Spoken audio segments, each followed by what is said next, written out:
தமிழ் திரைப்பட தயாரிப்பாளர் விக்ரம் சுகுமாரன் தனது சக்தி வாய்ந்த கிராமப்புற கதைகள் மற்றும் யதார்த்தமான கதை சொல்லுக்கு பெயர் பெற்றவர். நேற்று மாரடைப்பால் காலமானார். இயக்குனர் மதுரையிலிருந்து சென்னைக்கு பேருந்தில் பயணம் செய்யும் போது காலமானார்.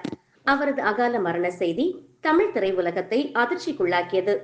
பல ஆண்டுகளாக அவருடன் பணியாற்றிய நண்பர்கள் மற்றும் சக ஊழியர்கள் மறைந்த இயக்குனருக்கு சமூக ஊடகங்களில் இரங்கலை தெரிவித்தனர். நடிகர் சாந்தனு பாக்யராஜ் விக்ரமுடன் சில படங்களில் பணியாற்றியவர். எக்ஸ் தளத்தில், அன்புள்ள சகோதரரே, நான் உங்களிடமிருந்து நிறைய கற்றுக்கொண்டேன். ஒவ்வொரு தருணத்தையும் எப்போதும் போற்றுவேன். மிக விரைவில் போய்விட்டீர்கள்.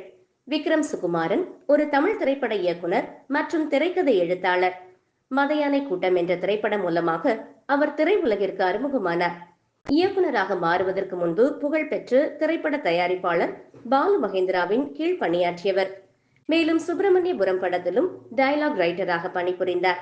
திரைப்பட தயாரிப்பிலிருந்து சிறிது இடைவெளி எடுத்தவர் 2023 சாந்தனு, ஆனந்தி, பிரபு மற்றும் இளவரசு நடித்த ராவண கோட்டம் மூலமாக என்ட்ரி கொடுத்தார்.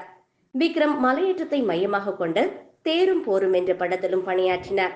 திடீரென்று மறைந்த இவருக்கு ரசிகர்கள் மற்றும் திரைத்துறையினர் தொடர்ந்து தங்களது இரங்கலை பதிவு செய்து வருகின்றனர்.